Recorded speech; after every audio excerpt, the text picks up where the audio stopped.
Assalamualaikum. Bertemu kembali dengan channel aku. Jangan lupa like, share dan subscribe tau. So, hari ni aku nak pergi ambil barang dekat rumah member aku. Tapi separuh jalan baru aku perasan kamera tak on. Nasib. So, basically aku nak pergi ke rumah dia nak ambil mounting untuk kamera. Sebab aku nak buat video recording untuk benda lain kan. So, tadi aku dah ambil dah. So sekarang ni korang layan je lah video aku balik ke rumah. Sedihnya. Pakcik ni, aku perhati je dia bawa laju. Nak race ajak. Lagi kita lumba. Jumpa pun pakcik tadi. Jom lumba.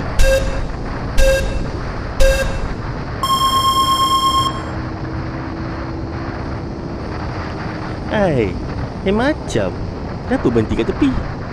Ni satu.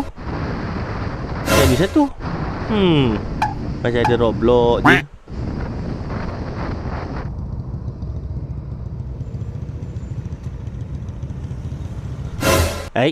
Aku ingat aku dah tinggal dia jauh tadi. Lain macam pakcik ni. Lawannya kamu, hebatnya kamu. Mecik dah kalau main video. Korang rasa tahun ni ada bazar tak? Bulan puasa? Tak ada bazar, tak seronok lah. Tapi tak apa, kita dah amalkan SOP kan. So mungkin kita ada bazar online macam tahun lepas.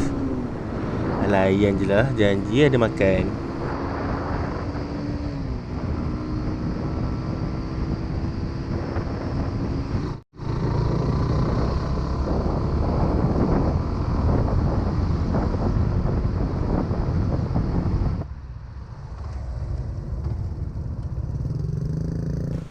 Masya Allah. Apalah pakcik ni, agak-agak lah lampu merah langgarnya. Unta pun tahu lampu merah. Alamak lubang.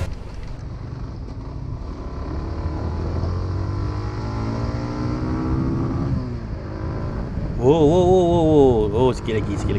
Sip. Bapak mal.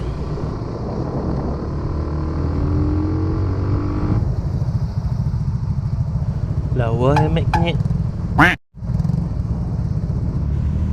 Oi, tak ada civic ke?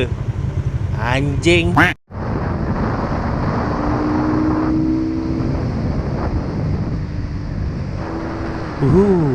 Mantap bosku. Laju motor.